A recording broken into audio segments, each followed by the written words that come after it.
When my husband died, my world shattered. The house felt emptier than ever, every corner echoing with his absence. Nights were the hardest, lying awake in silence, clutching at memories instead of him.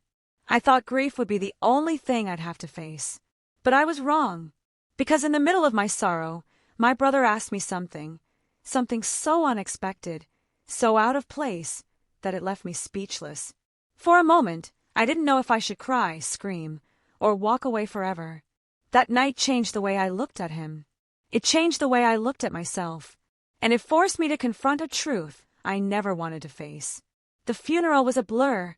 Faces I barely recognized offering sympathy, words that felt hollow no matter how kindly spoken.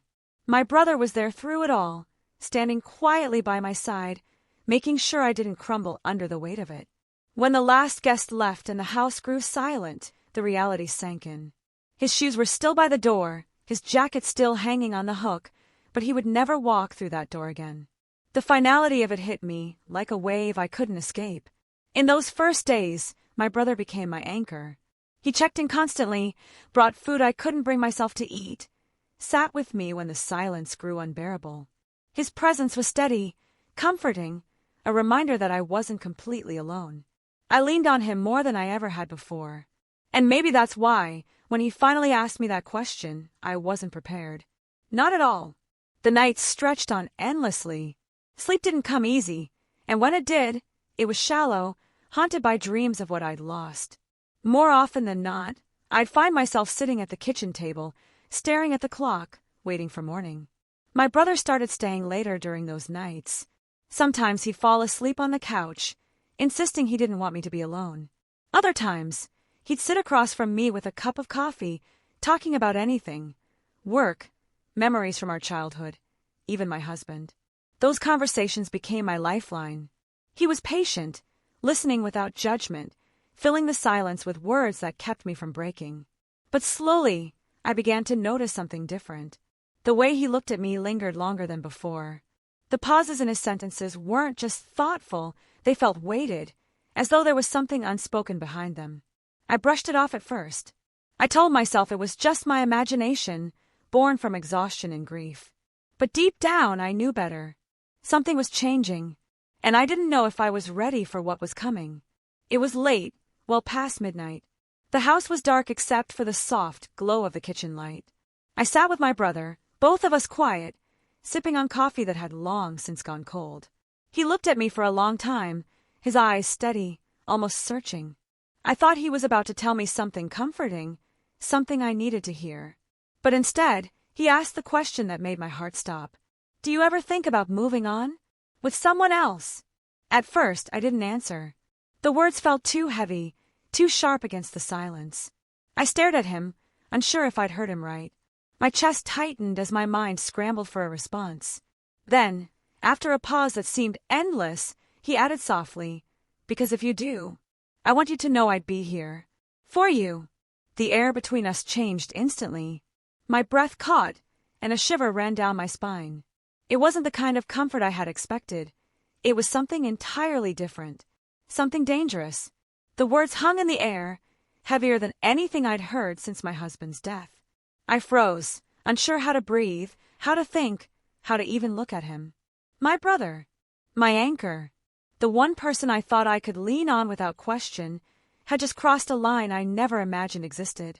I wanted to tell him no, to shut it down immediately. But my grief had left me raw, vulnerable and confused. Instead of anger, what I felt was torn. His eyes weren't predatory. They weren't cold. They were filled with something else entirely, longing, maybe.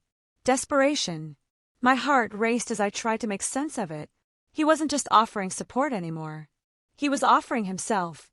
I don't know what to say," I whispered, my voice trembling. He leaned back, his face unreadable, and nodded slowly. "You don't have to say anything. I just needed you to know." The silence that followed was suffocating. The walls of my home, once filled with memories of my husband, now felt like they were closing in on me. And in that silence, I realized nothing between us would ever be the same again. The following days felt like walking on broken glass. Every sound, every glance, every word between us carried an invisible weight. I avoided him as much as I could. I busied myself with chores, with errands, with anything that kept me from sitting in the same room as him. And yet, no matter how much I tried, I couldn't stop replaying his words in my head. I told myself it was grief talking, that maybe he was just lonely too, reaching for something familiar in the middle of his own pain. But deep down, I knew it wasn't that simple. His eyes had told a different story, something he'd been carrying far longer than either of us wanted to admit. At night, I lay awake, torn between anger and confusion. How could he say something like that to me? And why, instead of being disgusted, was part of me wondering what it meant?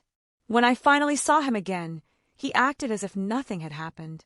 He cracked small jokes at the breakfast table, offered to fix a broken hinge on the kitchen cabinet, and asked about my day like everything was normal. But beneath the surface, I could feel it, his unspoken question lingering between us, demanding an answer I wasn't ready to give.